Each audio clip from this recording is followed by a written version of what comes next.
let me share a little bit of our testimony as we go today in this sermon, because you have seen your pastor day and Portuguese, and it comes from things that have happened 33 years ago. And what I'm sharing today in my message, it has a lot to do with this 33-year journey. So, how many of you were fasting this week? Okay, that's great. And out of those who raised their hands, how many of you fasted and prayed in this week? Is that everybody? Because otherwise it's called a diet, So, when we have been in this series, I want to tell you this. This is something we do as a global family. 80 plus nations fasting in this month. Not all in the same days, but this month. Yesterday, one of my friends said that they fast after the Chinese New Year because they are in China. So you see how different cultures impact the dates of fasting. And so, literally 80 plus countries, you can look at the map and look at our every nation website, and you'll see Christ City Church is a part of every nation churches worldwide. And in more than 80 countries, I think 40 plus languages, people have been doing the same devotionals and going through the same sermon series. And so today we are in week 3 of this series called The Mission, the unfolding story of God's redemptive purpose. Why did he come? What did he do? And you've already heard about the love of God. You've heard about the sacrifice of the Son. And today I'm going to talk about the Spirit's power. Now when we hear this, we think, okay, this is another Pentecost Sunday sermon or something like that, which, by the way, I preached here also. But let's just pray as we begin. Father, we thank you that you said in your word, you are not going to leave us orphans. You will send the counselor. You will send the helper to be with us forever. Lord, we don't have to be afraid of what happens in the future because we have you. And so, God, I pray today that you would reveal yourself to us through your Holy Spirit. That this is not just a theology. It's not just something that we imagine. But you, Holy Spirit, are real. You are God. You reign over all the earth.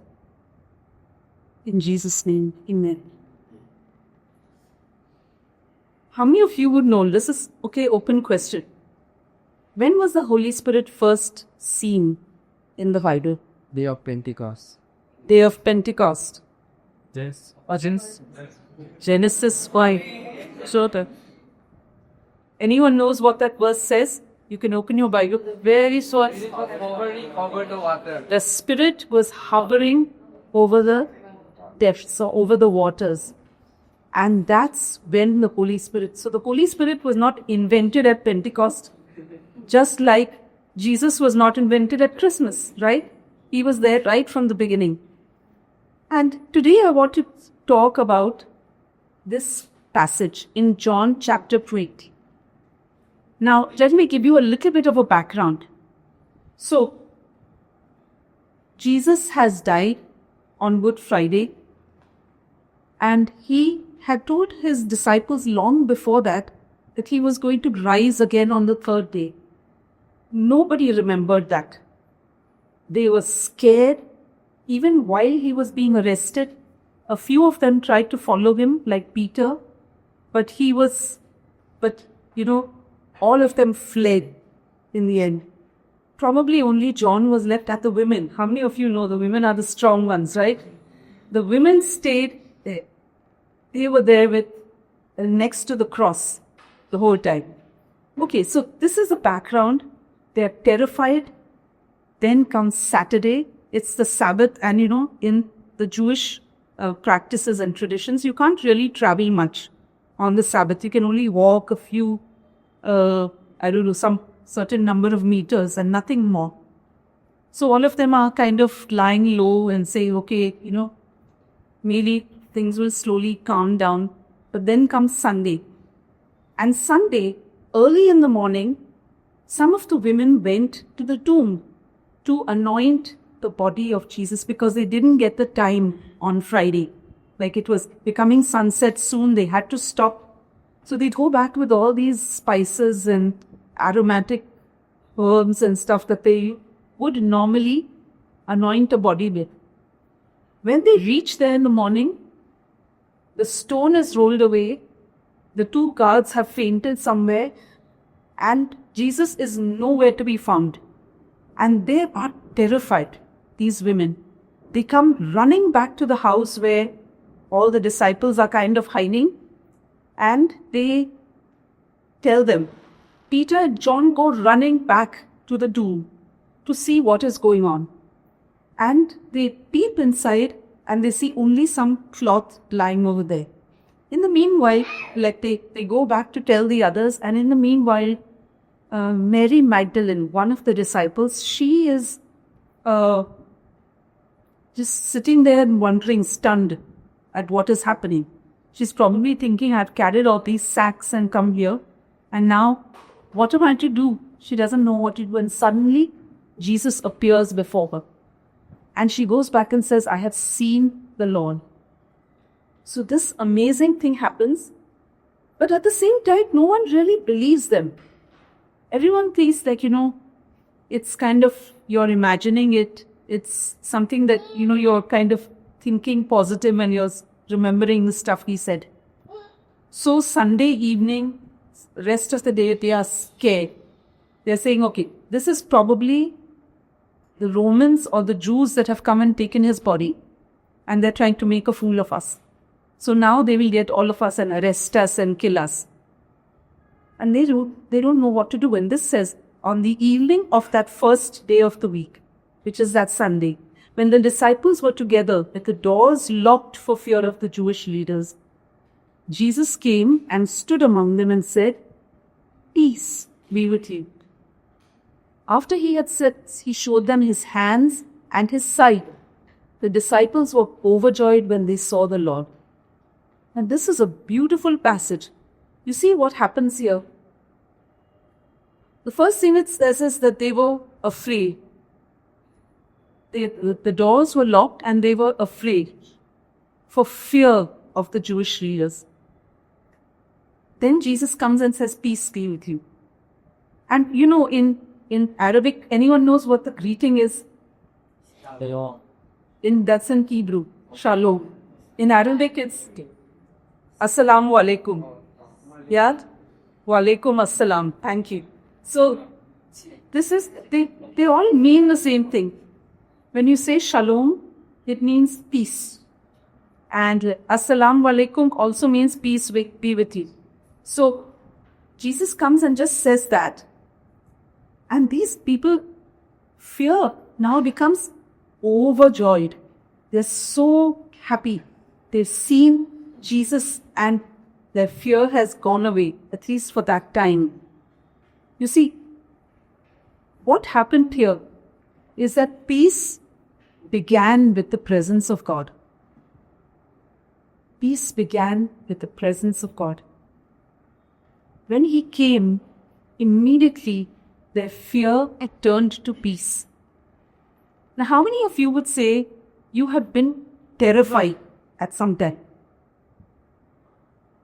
Absolutely scared. Anybody? I have been. I have been several times in my life. Really terrified. And I want to tell you a short story about one time when I was really terrified. I think I had one child at the time, and we were just living a very simple life in North India, in UP, in Allahabad, which is my husband's hometown. So we were living there, we had one child, jobs were going pretty well, life was going pretty okay. And then one day, somebody comes and tells my husband, someone is trying to kill you. Who? We don't know. someone is trying to kill you. And again, this man comes and tells him, if you offer a sacrifice to something, kill a goat and offer its blood, kill so many chickens and do this, that will pass over you. You will not die. So first he thought, okay, just let me give him the money and let him do what he wants to do. I don't want to have this problem. He started telling him things about his life that nobody else knew. He started telling him things like what he will eat this afternoon for lunch, which he didn't know, and probably at the time I also didn't know what I was going to cook. But things like that, scary stuff. And then he thought about first giving him the money, then he said, no, forget it, I don't want to be a part of this weird sacrifice and things like that. So he said, it's okay, I'll manage it. The following day, he rammed his scooty into a truck. No idea why. But he remembered those words. Someone is trying to kill you. And it was like, what is going on in our lives? We are simple people living a simple middle-class life with our little daughter, fairly decent jobs, like nothing high-flying, nothing fancy. It's not like somebody has a number on us, nothing. And he just bangs into this truck. A little before that, I had a miscarriage at 5.5 months pregnancy. So I had a baby that's kicking and moving inside my belly, and one day the baby just stops responding. Then my husband has this accident. We are so busy with his accident, I didn't notice until 2 weeks later that I was not hearing any heartbeat or feeling any movements. I was terrified. My brother-in-law, who really believed in God, came and said, let me pray for you before I was induced to deliver a dead child. I said, who is this God? I don't believe in a God that kills children. I refuse to believe this. But after some time, we started both of us to say, this is not normal. What is going on in our lives? We have no control over anything. So we started asking questions, and this same brother-in-law shared the gospel with us and led us to Christ. And I will tell you this, my daughter, who had sickness after sickness before the age of 3, she had had cholera, tuberculosis, she had had every stomach infection that could be named. From that day, she never got sick. We didn't know anything. Somebody told us, you need to be born again. Someone told us, Jesus died for your sins. You need to accept. It's not enough to just believe, theoretically. It has to be healed in your heart. And we did it. He just said, okay, pray after me. We prayed after it. We didn't even know how to pray. We prayed after him. And then things started to change. My daughter's health did not improve gradually, instantly. But, of course, I had still undergone an abortion in a sense. I had a dead baby and so many other hicks. But that fear had gone away and it had been replaced with joy. We knew that God is going to do something with us. And from that time on, we were ready to get anything to be in God's presence. That peace that can come from only being in the presence of God is something you cannot get through meditation, through sleeping enough, through, that laughter thing that you see a lot of old people have never done it. Where just below my building, some old men are screaming with this laughter every day. Do you think that gives you peace? No, it does not do anything. You see, peace comes only from God's presence. In fact, in this passage, which I love, Isaiah 43, I'll just read it very quickly. This is what the Lord says, do not fear, for I have redeemed you, says the Lord. I have summoned you by name, you are mine. When we think God is telling me, you are mine, so much of comfort. When you pass through the waters, I will be with you. When you pass through the rivers, they will not sweep over you. When you walk through the fire, you will not be burned. The flames will not set you ablaze, for I am the Lord your God. Nothing is going to separate us from His love. I don't know if you have had to face this kind of terror that I had to face. I don't know if you've had to face maybe a friend or a family member getting completely drunk or stoned and you don't know what to do. I don't know if you've had to see somebody attempting suicide and you are terrified of what's going to happen. And if they live or if they die, it's both ways scary. It's very scary. Or have you ever seen an accident where somebody is previously injured? But this is what God says. He is with you.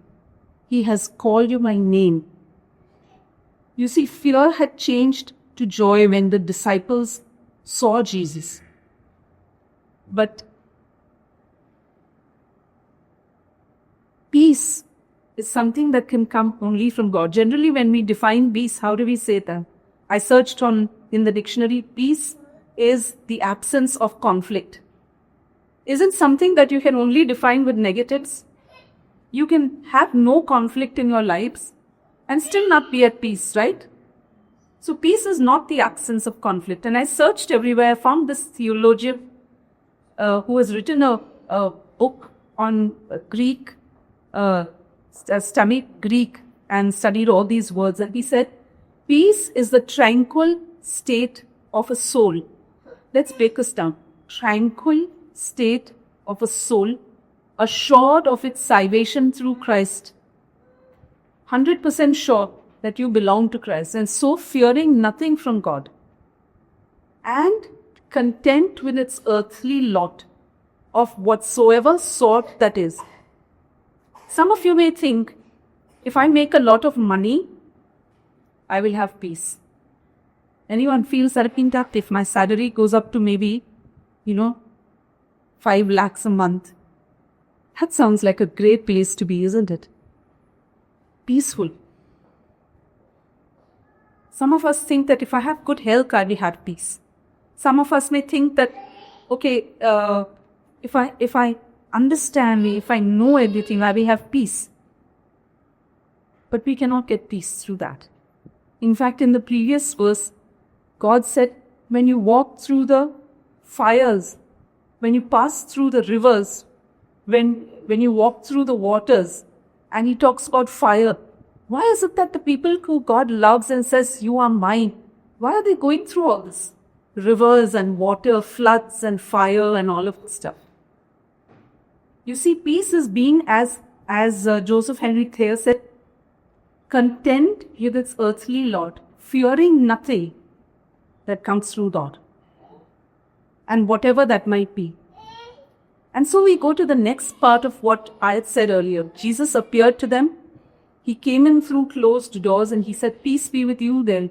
Their fear had turned to joy, overjoy. And then the next verse says, again Jesus said, peace be with you. Now you see, the first time He said, peace be with you, what had happened? Fear turned to joy. But He needed to say it again. Now, if you say hi to somebody, 2 minutes later, you won't come back and say hi to them, right? So, He didn't say, shalom, everyone. Then after 2 minutes, they're all laughing and smiling and He says, shalom, everyone. No, He was not so silly. He did this because of a different reason. Jesus said, peace be with you. As the Father has sent me, I am sending you. And with that, He breathed on them and said, receive the Holy Spirit. If you forgive anyone's sins, they are forgiven. If you do not forgive them, they are not forgiven. He breaks us down slowly, bit by bit. So, and I want to tell you this story. When we talk about peace, You think that the presence of God will give you peace, right? Here were these disciples. Jesus said, let's go over to the other side. Okay? Just think of that first line. When God tells you, we are going to this place, you kind of think that it's going to happen, like, but not these fellows. What did they say? They got into the boat and Jesus took a nap. Suddenly there was a big squall, like a storm. And the boat was being filled with water and they were terrified. They were in danger. The disciples went and woke him up and said, Master, Master, we are going to drown. And he gets up like very coolly. He just tells the wind and the waves, just shut up, sit down quietly. That's all. But then he turns and asks them, where is your faith? You see, just because Jesus came into that room suddenly, it doesn't mean that their fears disappeared.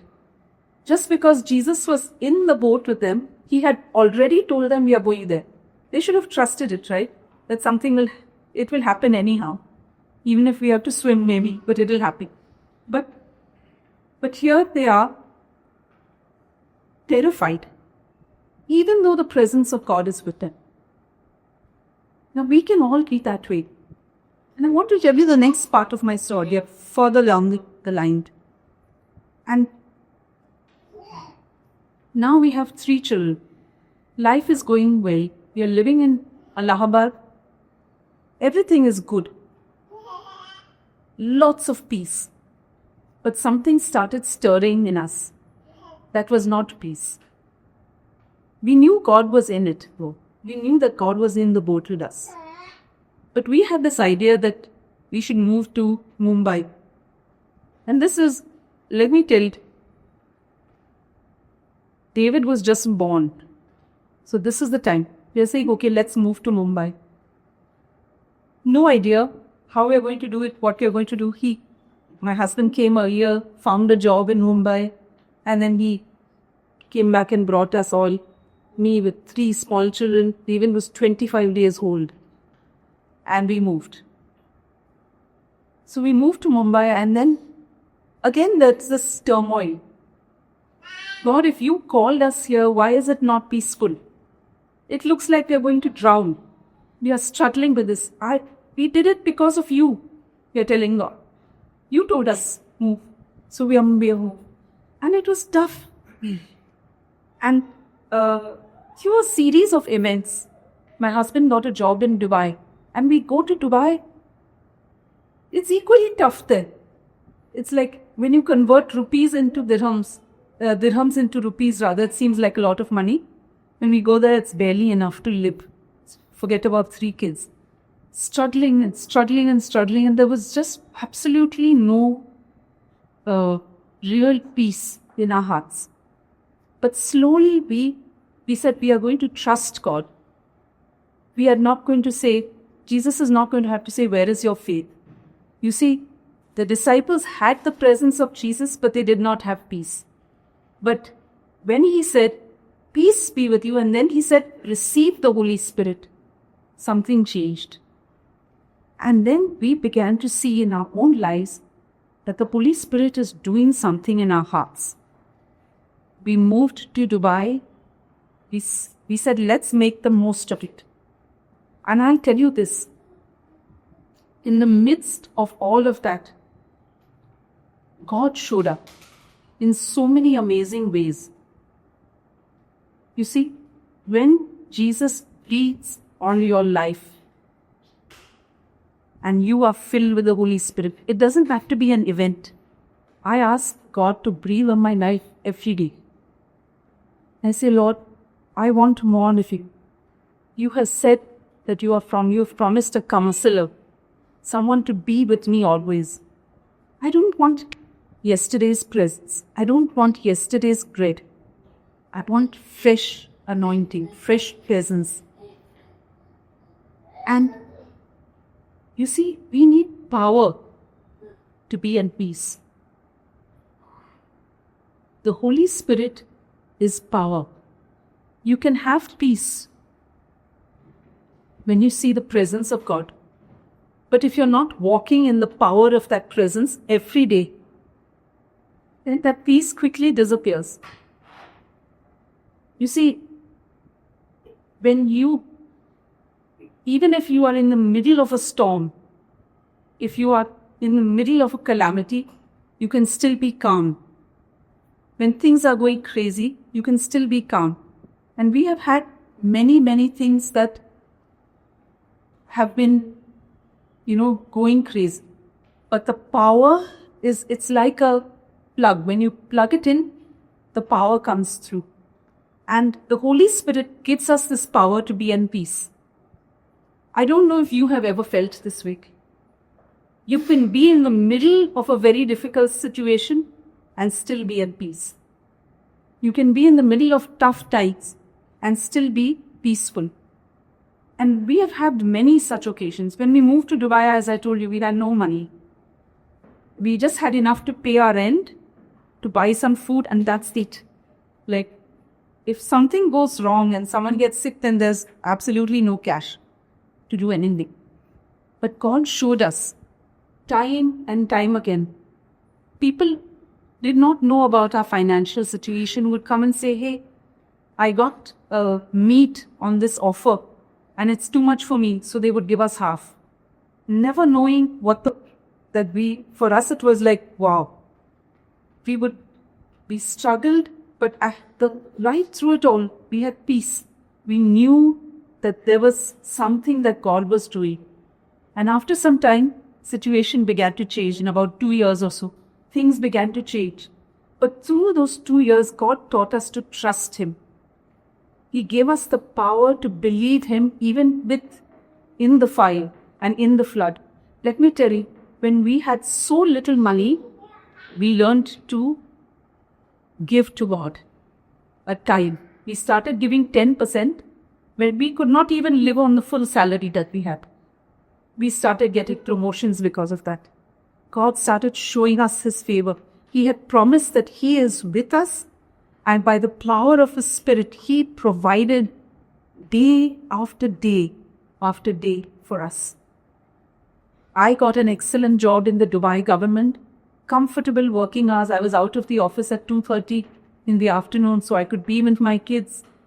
They would provide so much. My husband got a job paying double of what he was first getting. And God started, putting that power, that faith in us. There was a friend we had during that time. He was a very dear friend. And he had a business and he was going through tough times. And he used to say this, and it has never left me. He used to say this. When you'd ask, how are you? He says, things are only looking up from here. And it took me a while, to figure out what he meant. And one day I asked him, is it because it can't go any lower? And he said, yes. But imagine the faith of somebody like that, who doesn't say, oh, I'm struggling, I have this. He said, things are only looking up from this point. And okay, it was a weird thing to say, but imagine the faith that it takes to say it. I don't think I would have had that faith. So these disciples, they were saying, when they received the Holy Spirit, they began to have the power to be at peace. On Pentecost, the things that happened and all the amazing stuff that happened after that. But first He gave them His presence, then He gave them His peace. Then He gave them power by the Holy Spirit. But then He gave them something else. In those same verses, He says, as the Father has sent me, I'm sending you. And then He says, if you forgive anyone's sins, they will be forgiven. If you don't, they will not be forgiven. And what does it mean? He gave them a purpose. He said, okay, I am sending you. You can't go alone and talk to somebody. Have you ever tried to just randomly say, okay, I know so much of the Bible, I better go and tell people how much I know and talk to them about who God is? Anyone has tried that? I've tried that. I do a lot of stuff like this. And I've had people laugh at me and say, what do you mean by this? What kind of saved? Saved from what? I'm doing well, I'm doing fine. You need a little bit of salvation yourself. Someone has said that to me. But you know something? Today I can look back and say, I have purpose. I have purpose. And I want you to believe that with the Holy Spirit, you have purpose. You have a purpose. He gives you the power to tell others about Jesus. If He had wanted you to go to hell, He would have killed you the day you accepted Jesus in your life, right? You're not just here occupying space in this world, depleting oxygen reserves, depleting the blessing the environment for the 80 odd years that you will live for nothing. If He has saved you and if He has set you free from sin and you have accepted Him in your heart as your Lord and Savior and you're living for Him, then if you are 15 years old, you have 65 more years to give to Him. If you're 20 years old, you have 20 more years to give to Him. And maybe even more. Hopefully you all will live till 100. I knew a man, I met him once. Old man. He died at about 97. He lived in New York. His name is Harold Bredesen. Every day he would walk to Central Park. Every day. I'd sit over there and somebody would come being nice to him because he's such an old man. And then he would tell them about Jesus and pray for them. He shared the gospel with somebody every day. I mean, maybe not until the day he died at 87, but to the best part of his life. We met him when he was about 82 or so. He's a well-known person, evangelist, and if you look it up, if you Googled him, you'll find him. It's Harold Bredesen, Harald. So you have to look for that. But amazing testimony. When God called us back to India, we had this brilliant life in Dubai. It was like everything was going perfectly. We had a good job, we had a great church, we were serving faithfully in the church. God had blessed us immensely. And everyone used to say, okay, now you should migrate to Canada or go to Australia or USA or something, because that's what everyone in Dubai was aiming for. But God called us back to India with the aim of sharing the good news to young people. I believed very much in the generational gap. I did not like to talk to young people. I'll tell you this, honestly, I was 40 years old, okay? Now I'm 61. That time, at the age of 40, I said, these 18-year-olds are now, I can't talk to them. They're dumb, they're this, they're that. All kinds of stories I know about young people. I could not talk. I didn't like the way that time the fashion was your pants were here, halfway down your butt. And I said, I cannot talk to somebody who's got his underwear showing right up there. I could not do it. And I remember just praying and saying, Lord, how are we going to do this? You're calling us back to India. We want to reach young people. And we see these guys and the way they are dressed and the way they look. Girls were no better. Okay, it's not better that it was any better. Oh my, it was so tough. But God stirred up our hearts to tell people about Jesus. And we found our purpose. Our church used to be exactly like this. You can ask Cami how old she was when she joined. Or Luxfon, I think, 15, 16. And amazing things happened through these people. A lot of these young people in our church in Mumbai are now married and have children of their own. David is among the youngest of that lot. And we have seen how God is faithful. He has provided for us to be able to tell people about Jesus. Maybe they don't all join your church. Maybe they don't all come on board with your ideas and your excitement. But let me tell you this.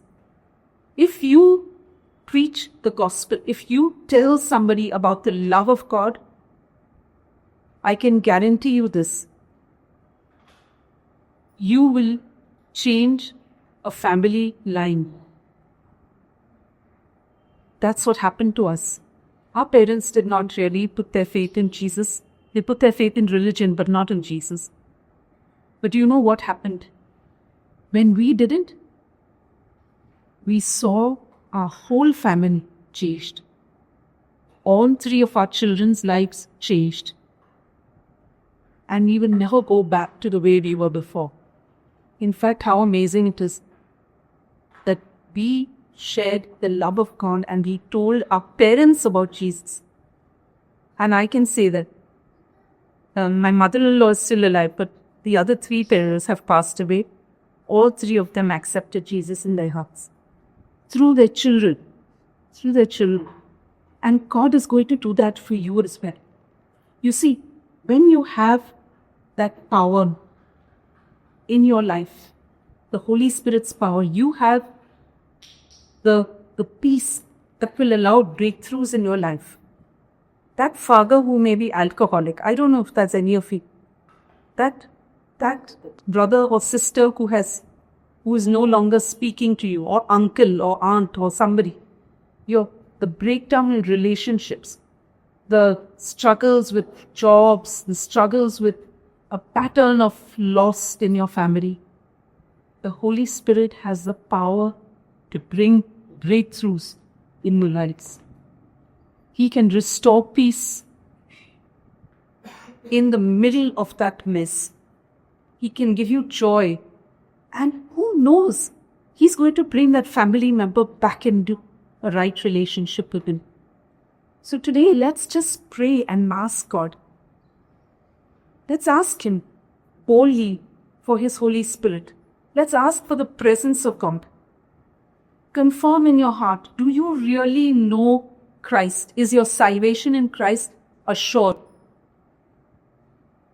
Have you ever been at the point where you think something may go wrong and you can say, Lord, for me to live is Christ, to die is gain, to die is promotion.